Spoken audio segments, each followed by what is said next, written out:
नमस्कार. आज आपण भारतीय समाज आणि शिक्षण यातील घटक क्रमांक 1 मधील भारतीय समाजाची रचना व वैशिष्ट्ये यांचा अभ्यास करणार आहोत. भारतीय समाजाची रचना व वैशिष्ट्ये. प्रस्तावना. माणूस हा समाजप्रिय प्राणी आहे. Man is a social animal. अनंत काळापासून मानव समूहामध्ये गटागटामध्ये राहून आपल्या गरजा पूर्ण करीत असे. भारतीय समाजाची रचना पाहता विविधता, जागतिकीकरण, संस्कृती, राजकारण, शिक्षण याचा परिणाम झालेला दिसून येतो. भारतीय समाजाचे पारंपरिक स्वरूप हळूहळू नष्ट होऊन आधुनिकतेकडे झुकलेले दिसते. समाज. व्याख्या व अर्थ. लोकांचा असा समूह की जो एकत्र राहतो, प्राप्त करावयाच्या कार्याविषयी, ध्येयाविषयी एकत्र येऊन माहितीची देवाणघेवाण, निर्णय प्रक्रिया पूर्ण करतो, अशा समूहाला समाज म्हणावे. भारतीय समाजाची रचना. भारतीय समाजाची रचना संकीर्ण स्वरूपाची आहे. भारत बहुभाषिक, बहुसांस्कृतिक, बहुधार्मिक, बहुजातीय, बहुपरंपरा असलेला देश आहे. खालील घटकांवर तो अवलंबून आहे.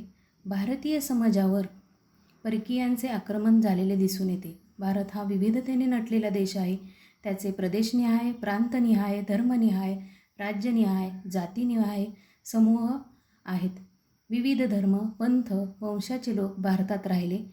अशा विस्थापित लोकांनी आपली भाषा, संस्कृती, धार्मिक परंपरा, कला जपल्या व संक्रमित केल्या. त्यामुळे भारत संमिश्र संस्कृती असणारा समाज ओळखला जाऊ लागलेला आहे. सामाजिक रचना. त्यातील पहिला घटक आहे जाती व्यवस्था. 2 कुटुंब, 3 विवाह, 4 वर्ण व वंशभेद, 5 लिंग. जाती व्यवस्था म्हणजे 12 बलुतेदार, अलुतेदार. कुटुंब व्यवस्था एकत्र कुटुंब, विभक्त कुटुंब. विवाह व्यवस्था पारंपरिक विवाह, आंतरजातीय विवाह. सध्या आंतरजातीय विवाहांना जास्त प्रोत्साहन दिले जाते. 4 वर्ण वंश व्यवस्था. याच्यामध्ये 4 वर्णांवर अवलंबून आहे. ब्राह्मण, क्षत्रिय, वैश्य आणि क्षुद्र. 5 लिंग, स्त्री आणि पुरुष. जाती व्यवस्था. प्राचीन काळात समाजरचना वर्णव्यवस्थेवर आधारित होती. केल्या जाणाऱ्या कामावरून 12 बलुतेदार गावगाडा सुरळीत चालवण्यासाठी अस्तित्वात आली. समाजात प्रत्येकाने कोणती कामे करावीत याचे अलिखित नियम होते. त्यानंतर राजेशाही अस्तित्वात आली. भांडवलशाहीच्या जोरावर मालक नोकर, गरीब श्रीमंत, उच्च नीच भेद निर्माण झाला. 2 कुटुंब. एकत्र कुटुंब पद्धती पूर्वी अस्तित्वात होती. पुरुष प्रधान पितृसत्ताक कुटुंब पद्धती असे म्हणतात. नोकरीमुळे कुटुंबाचे स्थलांतर झाले. जिथे कुटुंब राहत असे त्यानंतर काही कुटुंब विभक्त झाली. त्यामध्ये काही समस्या निर्माण झाल्या. उदाहरणार्थ वृद्धाश्रम.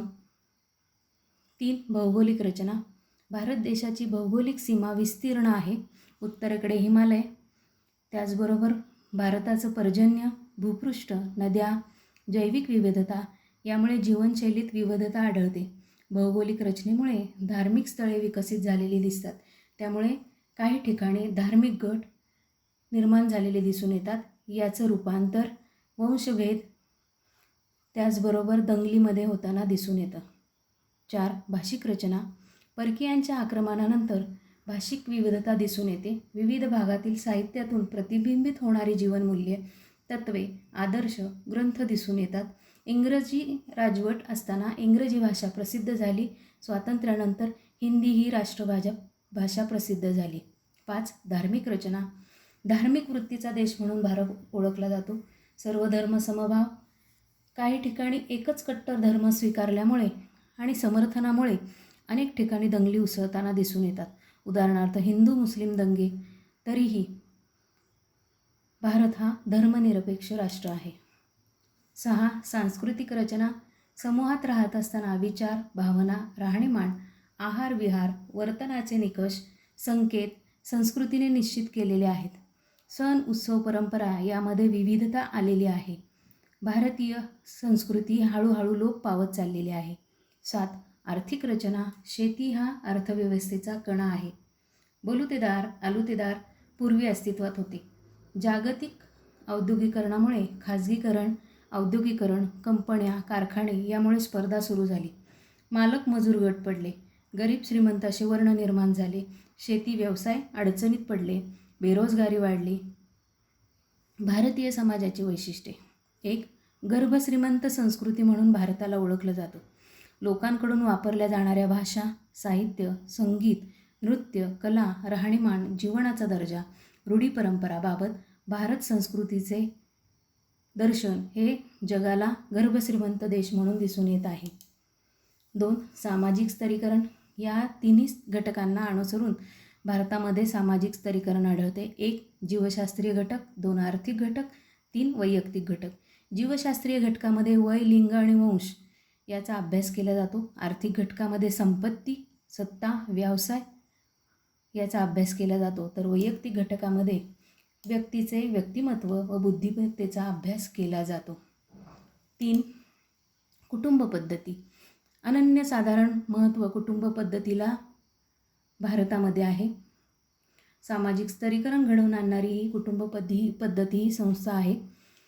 ही एक कार्यवाहिनी आहे. अनौपचारिक शिक्षण देणारी संस्था म्हणजे कुटुंब पद्धती होय.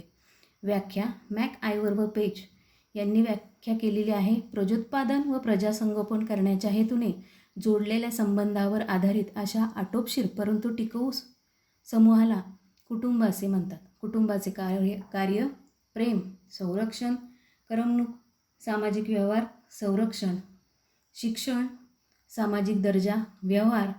भारतीय कुटुंब अर्थव्यवस्था ही आदर्श व दर्जेदार कुटुंब व्यवस्था म्हणून जगामध्ये प्रसिद्ध आहे. 4. ग्रामीण व मिश्र अर्थव्यवस्था. भारतीय अर्थव्यवस्था संमिश्र स्वरूपाची आहे. शेती हा त्याचा पाया आहे. अजूनही 60% लोक शेतीवर अवलंबून आहेत. 5. विविधता. भारतीय समाज विविधतेने नटलेला आहे. धर्म, वंश, संस्कृती, प्रांतरचना, विविधता भारतामध्ये आढळते. त्यामुळे संघर्षसुद्धा होताना दिसून येतो. एकता. विविधतेमुळे सामाजिक, भावनिक व राष्ट्रीय एकात्मतेचे दर्शन घडते. देशप्रेम मूल्यांची रुजवणूक केली जाते. राष्ट्रप्रेम, देशभक्तिप्रेम, मूल्यांची रुजवणूक ही शाळांमधून केली जाते. 7. बहुभाषिकता. भारतात 1652 भाषा बोलल्या जातात. त्यामुळं भारत हा बहुभाषिक देश असा ओळखला जातो. 8. जातीयता. जी जात नाही ती जात. भारतामध्ये 18 पगड जातींचे मिश्रण आहे. यामुळे भारतामध्ये वैविध्य आपल्याला जातींच्या बाबतीत दिसून येतं. आज आपण भारतीय समाजाची रचना व वैशिष्ट्ये अभ्यासली आहेत. धन्यवाद.